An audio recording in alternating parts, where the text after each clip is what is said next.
What's up everybody, Kinetic here, welcome to Guild Wars 2, this is Tequatl Rising. In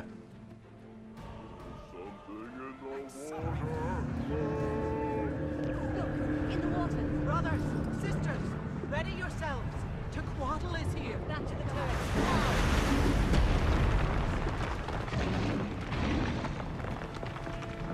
Getting healthy.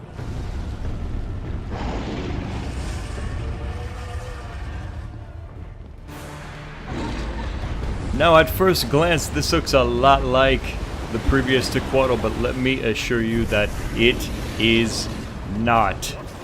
Whatever ArenaNet did to Tequatl, it worked. I was expecting my server, Sanctum of Raw, to get its ass handed to it, and that's exactly what happened. Tequatl is on a whole new level. It's unbelievable, actually. If you've watched my previous video, I talked about some of the new additions and things that are happening with this update, and now this is the first time that the new Tequatl version is spawning here on my server, and he's got some tricks up his sleeves, that's for sure. Tequatl will slam his claws down onto the beach and cause these waves to go out from that point. It's not impossible to avoid the waves to be damaged, but it seems like a lot of people struggled with avoiding getting hit by these waves, and you can see already all the people laying down on the ground. All you really need to do is one of two things. You either need to time it correctly to dodge roll through it or away from it, or you can actually jump over it and you will get an achievement for jumping over the wave. It's really not that hard. I'm actually quite surprised so many people went down because of these waves, but I mean, it wasn't just the waves, of course. There's a lot of other damage that's in this area. The thing is, though, you can see there's a lot of corruption and things from Tequatl's fingers, and what's supposed to be happening, which unfortunately isn't, is the people on the turrets back towards inland are supposed to be using the skill that cleanses the corruption around where Tequatl is, so that way we, as the more close range people in this battle, can actually stand there and avoid unnecessary amounts of damage. But you can see all the green stuff coming out from those bone Tequatl fingers. That's that corruption, and it should be that those turrets cleanse that. Now what Tequatl has done is he's put up a bone wall, and I believe that this is something that can be avoided. I'm not entirely sure how, but there seems to be, according to rumors that I've heard, ways in which that you can prevent this wall from coming up, which would be a great thing, because we don't need any more, how can I say, we don't need anything more taking up time, because this is a timed fight. You can see how much time is left now. Only less than 12 minutes now for this Tequatl fight, so having that bone wall go up is a big waste of time, and with this fight it seems like you really need to be as efficient as possible with time if you want to have any chance of actually beating him. And there you can see above the waves, that's the achievement there you can get for jumping over the water. Tequatl still is using many of his signature moves, like the fear that he just used there coming from his breath. There seems to be a lot more Tequatl fingers around here, and I decided to try and see if I could bring one of these down. They seem to have considerably more amount of health points than before. I remember taking these out pretty quickly in Tech 1.0, I guess is what we'll call them, but these things are pretty hard to bring down now. So I gave up on that, and I decided to see if I could get back into closer range of Tech with my rifle and deal some damage and see what we can do. He's barely injured at this point, and he's just throwing out all kinds of nasty stuff around us. You can, if you pay really close attention to the floor, you can see the red rings, and you could find a safe place to stand. But it definitely can be tricky. And yes, he's still bringing these big bloated guys with him to the fight, and they can definitely be a big problem for people in close range of Tequatl. So again, those guys on the turrets need to be working as hard as they can to cleanse the corruption, to buff the people down here on the beach, and to try and use as many of the different skills as they can to eliminate the additional mobs here on the beach and make it as safe as possible. I think honestly that was maybe one of the biggest problems we had with fighting Tequatl, is we simply did not have the support we needed as fighters near Tequatl to be able to get the job done. Of course, through these waves and people learning how to avoid them is a big part of it as well. Definitely a big part of it. Back here on the turrets, we have lots of risen mobs, including champions, that are attacking the turret workers. So you can see over there on the left, one of them just broke completely. I don't know exactly how, but I believe that the hammers can be used to repair the turrets and bring them back up. Ah, yeah, you can see it just popped back up. Somebody, or perhaps a couple of people, had hammers ready and they went ahead and fixed that turret right back up. But obviously you don't want that, and maybe that's what we were having a problem with here. Is we had all of these mobs that were destroying the turrets, and we weren't able to keep our turret workers doing what they need to do to help us down on the beach so we can do what we need to do. It's a tricky balance, this fight. It's quite the challenge. It's going to require people really paying attention to what the situations are in certain areas, and perhaps maybe dedicating themselves to certain things, like perhaps a group of players could just focus on protecting the turrets. Another group of players can work on being there on the beach near Tequatl, trying to deal damage to him and keep.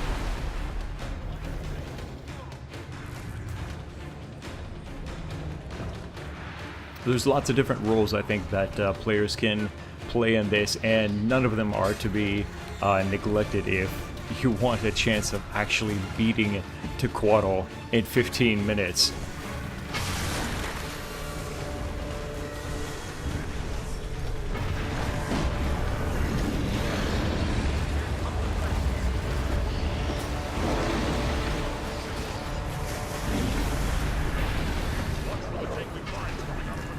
These Risen are not terribly difficult to take out, although there does seem to be a very significant amount of them. So it's going to take more than one or two people per turret, I think, especially if that champion spawns, to be able to protect the turrets from being brought down by the Risen.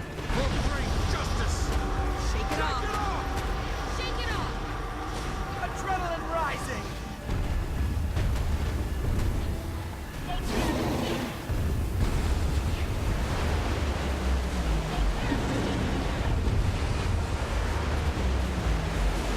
They'll regret riling me up.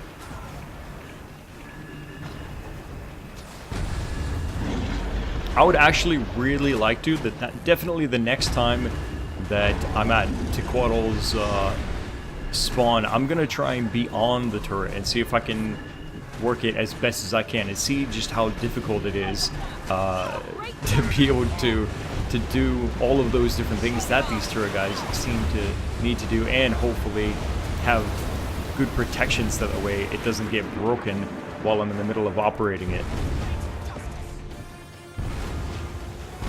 You can actually hear, if you listen real close, you can actually hear somebody giving instructions on saying kind of little warnings about what Tequatl is doing from I think it sounds like an Asura girl, a female Asura She's giving kind of like instructions from her perspective on what things are going on and little warnings about what Tequatl might be doing. So it's actually useful to, like that, stay clear of the beach, I think she says right there. And that's when you know that Tequatl is about to slam his claw down and create one of those waves.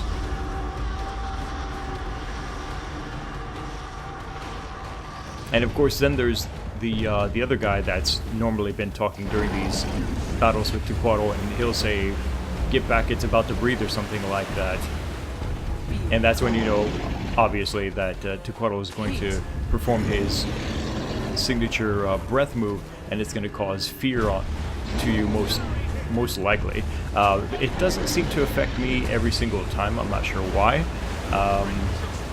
But if it does, you can perhaps prepare a utility to be able to get out of fear. I know that warriors can use Shake It Off, and they'll be able to, shake off that fear and get back in the fight.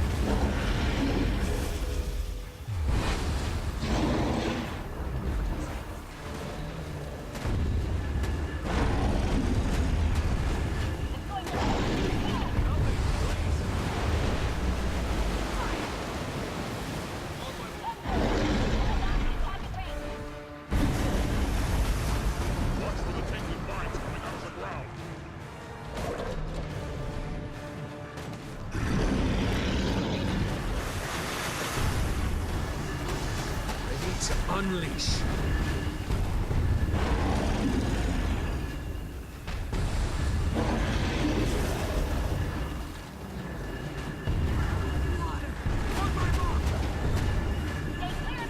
Gaining adrenaline. Just getting started. Get back. Stay out of its way.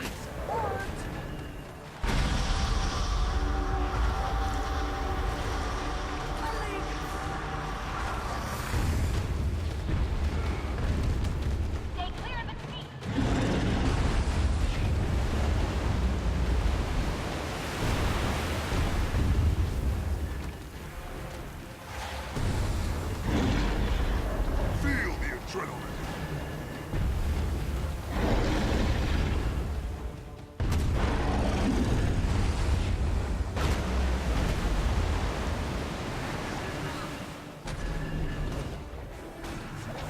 Justice.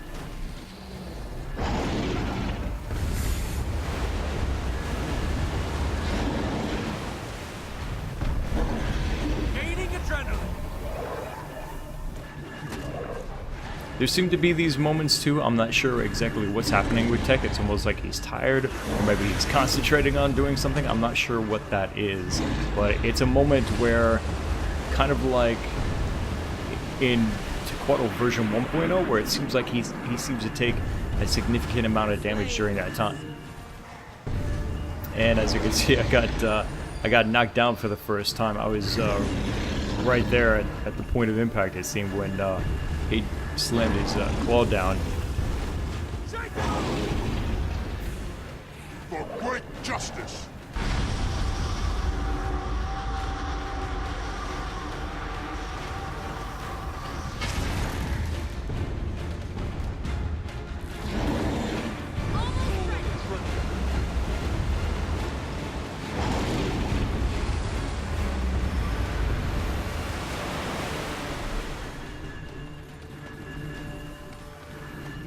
The beach is by far the most treacherous place to be, and that's why I think that it's so important for those guys on the turrets back there on the shore to be able to do what they can to try and cleanse the area around us, buff us, help take out the fingers and things like that.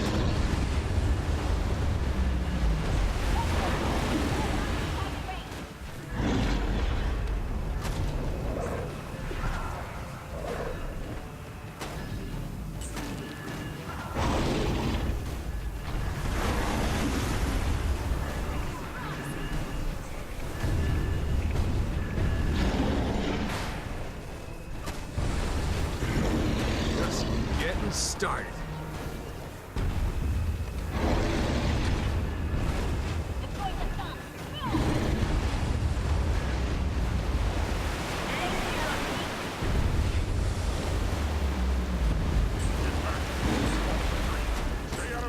Adrenaline rising.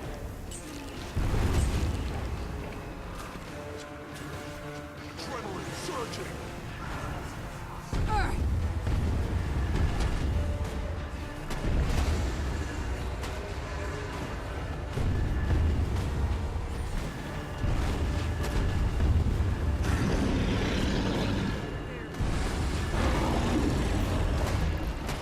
Fortunately, we run out of time, and that marks our defeat and Tequatl's victory. This is the first time, again, like I said, that Tequatl has spawned here in the new Tequatl Rising update, and he kicked our ass. I'm actually quite glad, though. I really am, because I was thinking to myself before this update even came, I was like, man, I really want this to be a serious challenge. I don't want this to be like a face roll event like so many other events are, because there's just so many people showing up to them. The Shatterer and Tequatl especially were in the worst condition when it came to actually challenging the players. They were just stupidly easy. So now that Tequatl is here, beating the crap out of everybody, I'm a happy guy. I'm gonna be honest. I'm happy. So thank you, ArenaNet. Thank you for kicking our asses. I hope that this in some way brings the community together, the players together, to start working and coordinating a little bit better, and not just zerging things. I'm looking forward to more content like this, stuff that really challenges people to be more aware of situations and to think strategically. It's something that Guild Wars certainly needs more of. So yeah, now that Tequatl has won the day, he gets to keep the beach and all of his Risen buddies. You can see that the atmosphere is completely changed here, and it's just even more dangerous than it was before. The Risen have a much stronger presence here, and there's going to be all these dead fish head things popping up everywhere, exploding and causing damage. There's now lots more crate and Risen people running around. Even champions are coming around and harassing people. So things have gotten a lot more dangerous around here, and it will stay that way until Tequatl comes and players actually manage to defeat him, which hopefully won't be for some time. I'd love to see at least my server. I don't care about other servers so much, but I would love to see my server just struggle with this for like at least a week before we finally bring it down, because then the victory will be that much sweeter, I think. With this update, not just Tequatl, but also the other world bosses got some buffing as well. I don't think they got a revamp as much as Tequatl did with all kinds of new mechanics with this fight, but apparently the other world bosses, including the Shatterer and maybe even Claw of Jormag, have received upgrades to their fighting capability. So I'm definitely going to go check them out as well, see how much different those fights will be, and I will bring that to you as soon as I can. And definitely look forward to more footage of Tequatl Rising, and hopefully I'm there for when we finally manage to bring him down here in Sanctum of Raw. That's all I got for you guys in this video. I hope you enjoyed it. Let me know what you think in the comments section below. Click the like button and stay subscribed for more Guild Wars 2 content here on my channel. My name is Kinetic, and I'll see you guys next time.